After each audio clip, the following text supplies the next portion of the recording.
going on, everybody? It's been a while. How you guys been? Just gonna show you guys what's been kind of updated on this car. So I got Indy 500s on all four. I got the wheels refinished as well. Not sure how well you're gonna see them. Them done by Rice Rockets. They were initially in Brampton last year, right before pretty much when our first lockdown happened, but they're moved now to Etobicoke, and they did a fantastic job on the wheels. I had to double check them before I got them power coated, you know, if they're, you know, bent and stuff like that, and everything came out okay.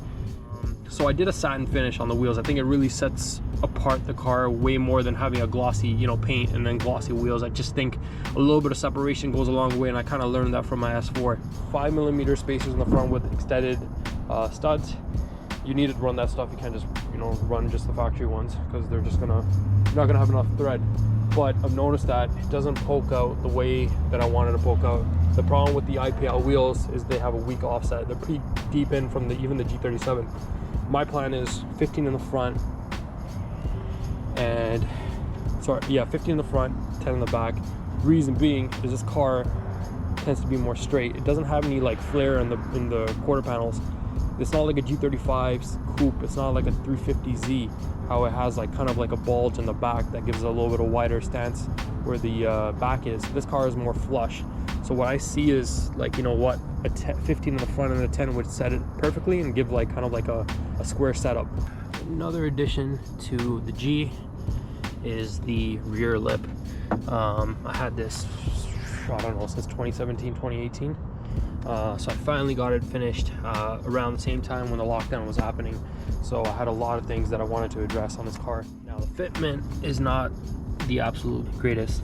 As you can see, there's a gap right here. So the fitment is not the greatest, but you know what, for fiberglass it's always finicky. But I do have a little bit of adjustment that I can kind of play around. I think when I was rushing it, you know, just kind of going quickly to put it on because I was super excited.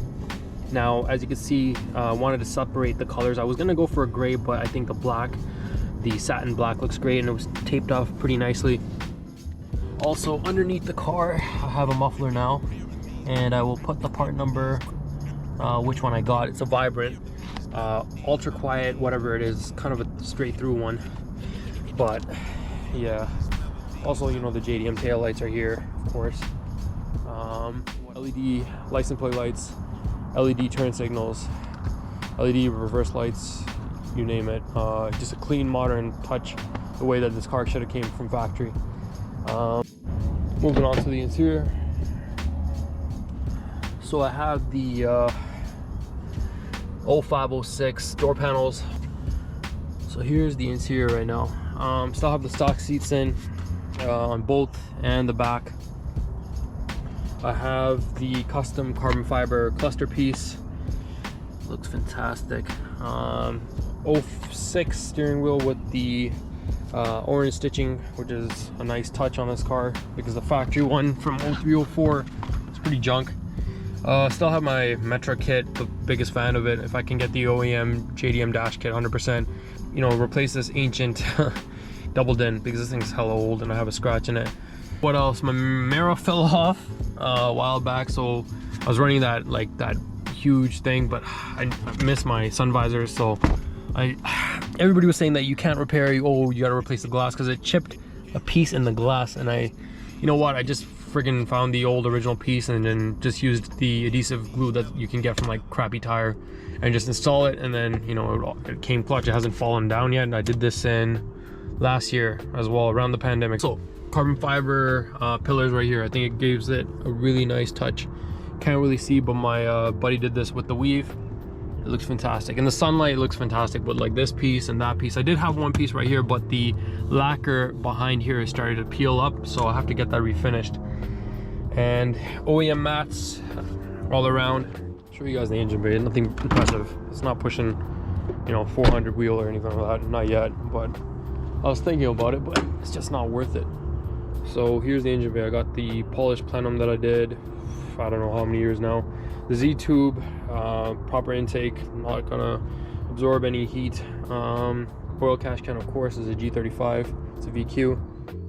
NRG strut bar, and yeah, it's okay. It's oil sprayed and stuff. That's all that white, that yellow stuff is all oil spray, which saved this car from its Montreal winters, because originally this car's from Montreal, and the only way you could tell, or one of the reasons you could tell rather than the car proof, is the stickers right here, because theft is, I guess it was high in Montreal. Maybe, I don't know if it still is, but, and then there's a couple dents on this car on this side quite a bit, so they needed a little bit of addressing.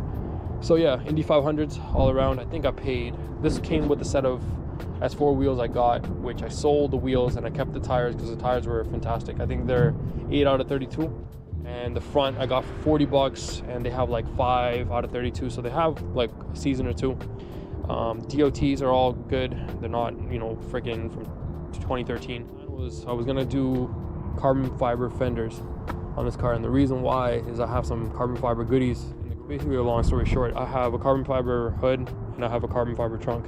The problem is the carbon fiber hood I got has issues with clear coat issues, peeling and stuff like that, and I don't want that, especially when the engine gets so hot. Plus the clear coat or lacquer, whatever they put on, or epoxy, it doesn't hold up in the heat.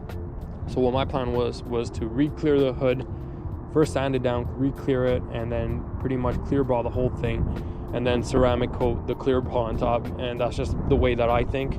But and right now, the way that the G looks, I'm too paranoid having a black car like in front of me, and having carbon fiber bits on the exterior is even more of a paranoia for me. So I don't know what I'm gonna do with this car. So we'll see what's up. That's how the paint's looking. Looks good, but it needs a nice enhancement. So I'm gonna do like maybe perfect finish on this thing and get rid of the holograms that are in the paint. Do want to get some dents pulled out on this car, but I gotta see if it's even worth it. The bumper refinished as well. I cracked it in the middle. I was going to the library that day like 2 years ago, and it cracked in the middle, but I was looking to get it refinished because the shop that I got it done initially, it started chipping the second I went on the 400, you know, back and forth from school like 4 years ago, and I wasn't happy with the finish, so I was eventually going to get it refinished regardless, and then that crack happened. So luckily Jagged Co-op took care of that, and he also insulated the reinforced it a little bit better. I also have the Vest Racing side skirts in the basement as well. I haven't installed them. They're just going to set the car, you know, just to match the way it should be matching. And yeah, I'm very excited about, you know, what's going to be done this year with this car. It's pretty much ready to go. You know, I've had this car for I don't know how many years now. It's been more than 6 years, I think 5-6 years. But I'm kind of deciding whether or not I want to part my ways with it, because it's just chasing the perfection that I am and the way that my head is. It's like, it's not even worth it. So I got to part ways with certain things that I have that are just sitting there and just collecting dust, and this is one of them. I appreciate the car the most. Like, this car it's always been there for me, you know. And I only broke down once, and that was because of the fork that was in the transmission from the 03s, and they upgraded it in 04. I've learned a lot from this car. I've done a lot of work to this car. It needs some work right now, but it drives fine. I forgot how bad the gas mileage is in this car, especially in the city, compared to my S4. My S4 is a little bit more better, and I'm always complaining about that. That's why I bought a TDI ALH. And I don't know, I gotta figure out what I'm gonna do with this car, because it's tough for me to keep going with this car. So yeah, we'll figure it out one step at a time, but I wanted to show you guys what's new with my car. So yeah, hope you guys enjoy it. Hope you guys stay safe. It's your boy Prit signing out.